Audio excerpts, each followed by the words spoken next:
a strange moment that happens after you finally get what you've been working for.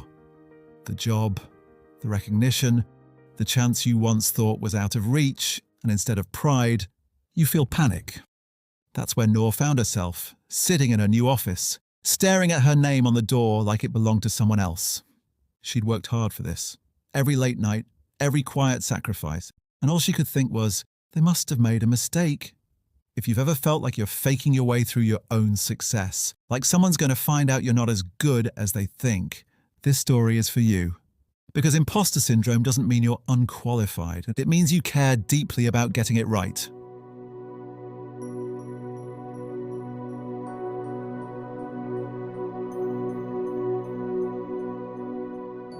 In her ordinary world, Noor was known for being reliable.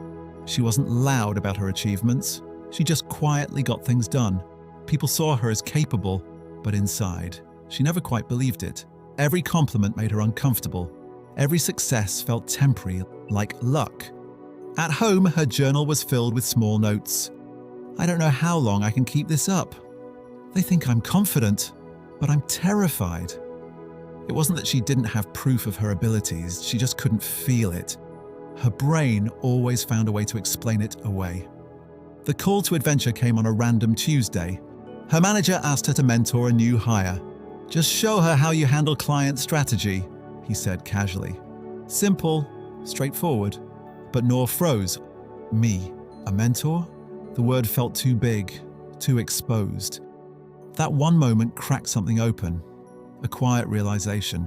She'd been waiting for someone else to tell her she belonged. Her refusal came quickly. She smiled, said yes, and spent the night spiraling. She made a list of all the reasons she wasn't qualified. Too young, not enough experience, too lucky. Her brain replayed every small mistake she'd ever made, like evidence in a trial only she was attending.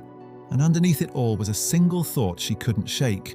What if I don't actually deserve any of this? The mentor showed up in the smallest way. Scrolling through her notes one evening, she stumbled on a quote she'd written months ago from a neuroscience podcast. Your brain will always magnify what feels unsafe, even success. She read it again and again. That's when she remembered something else. How her coach once told her, every strength leaves evidence. You just forget to collect it. It hit her. Maybe her mind wasn't lying. Maybe she'd just been listening to the wrong voice. Crossing the threshold began quietly. She opened a new page in her journal and wrote, 3 things I did well today. At first, it felt awkward, forced.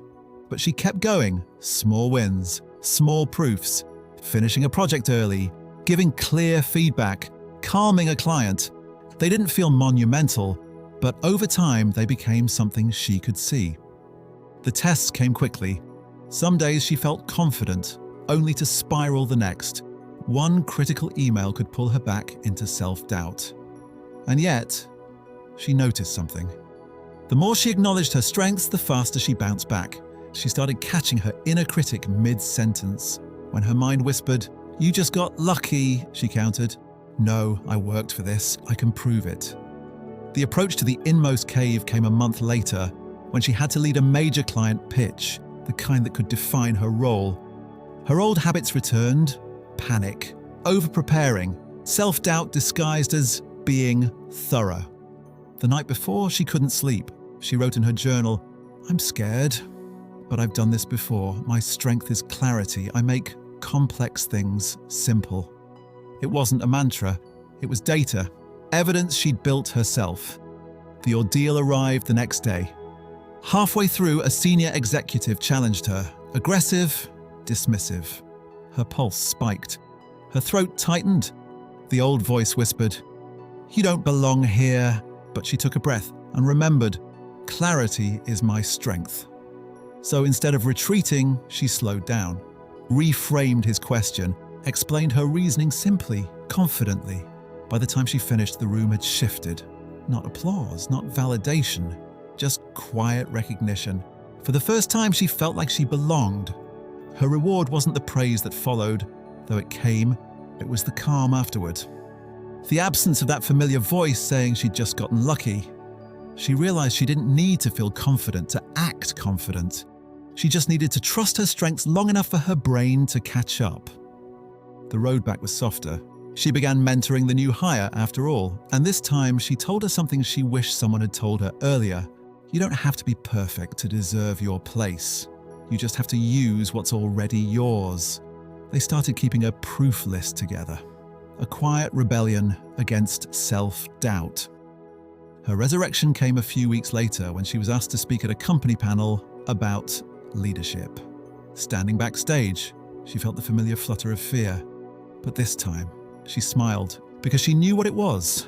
Her brain doing its old trick. She whispered to herself, "You've earned this. You're not faking it, you're growing into it." And she walked onto that stage, not fearless, but grounded. Her elixir came later that night when she opened her journal again.